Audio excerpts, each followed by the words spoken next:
បាទសួស្តីបងប្អូនបាទថ្ងៃនេះមានបង្ហាញខ្សែក្រវ៉ាត់មួយប្រភេទបាទមានពីរពណ៌នេះបាទជាប្រភេទស្បែកមួយជាន់អត់បិទចូលគ្នាទេណាបាទមានកាត់ហើយលាបគែមធ្វើកវលកោបាទនេះខ្វៀលកតុយបាទវាយត្រាកតុយដាក់ជាខ្មែរហើយពោះក៏ដាក់ made in Cambodia បាទ Cambodia បាទអត់បាច់លាក់លៀមទៀតទេឥឡូវបាទយើងដាក់ Cambodia ហ្មងកាលពីមុនខ្ញុំ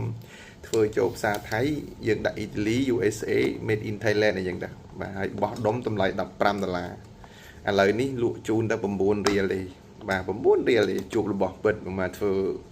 ឆ្នៃប្រឌិតដល់ admin ផ្ទាល់ page that collection បាទខ្សែក្រវ៉ាត់មួយប្រភេទនេះអូខេនេះលក់ជូនតែបងប្អូនមួយខ្សែតែ$9ទេបាទដោយសារចង់ឲ្យបងប្អូនសាកយកទៅប្រើមើលបាទស្អីស្បែកដែលមានជ្រើសរើសយកមកកាត់ធ្វើខ្សែក្រវ៉ាត់ចែកជូនបងប្អូនប្រើហ្នឹងបាទជាប់ធន់ល្អអត់បាទហើយតម្លៃធូរថ្លៃអញ្ចឹងល្អអត់បាទល្អតានី 100% គឺអង្វាន់ល្អហើយស្នាដៃកាត់លាបគែមអីមកស្អាតបងប្អូនណាបាទឲ្យបងប្អូនយកទៅកវ៉ាត់មកអេមហ្មងបងប្អូនមកតម្លៃតែ9រៀលទេអូខេជួបរបស់ពិតទេបងណា9រៀលទេហើយក្បាលវិញបងប្អូនមើលទៅមានច្រើនម៉ូតឲ្យរើសទៀតបាទហ្នឹងហើយដើម្បីឲ្យបងប្អូនយល់ថាCambodia ណាធ្វើកាត់ក៏ស្អាតដូចគេដែរបាទហើយគុណភាពក៏ល្អដែរបាទ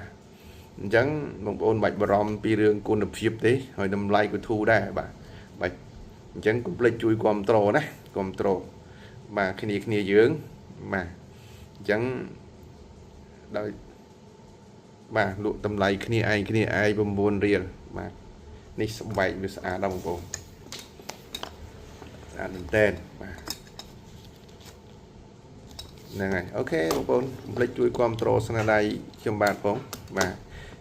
admin that collection មានតំណែងច្រើនប្រភេទមានមួកមានកាបូបដៃខ្សែក្រវ៉ាត់ក្បាលខ្សែក្រវ៉ាត់លក់ដុំលក់រាយបាទចែកជូនបងប្អូនយកទៅប្រើប្រាស់អូខេជួបគ្នាវីដេអូក្រោយបាយបាទសួស្តីបងប្អូនបាទថ្ងៃនេះមានបង្ហាញខ្សែក្រវ៉ាត់មួយប្រភេទបាទមានពីរពណ៌នេះបាទជាប្រភេទស្បែកមួយជាន់អត់បិទចូលគ្នាទេណាបាទមានកាត់ហើយលាបគែមធ្វើកវលកោបាទនេះខ្វៀលកតុយបាទវាយត្រាកតុយដាក់ជាខ្មែរហើយពោះក៏ដាក់ made in Cambodia បាទ Cambodia បាទអត់បាច់លាក់លៀមទៀតទេឥឡូវបាទយើងដាក់ Cambodia ហ្មងកាលពីមុនខ្ញុំធ្វើចូលផ្សារថៃយើងដាក់អ៊ីតាលី USA made in Thailand អីចឹងដែរបាទហើយបោះដុំតម្លៃ$15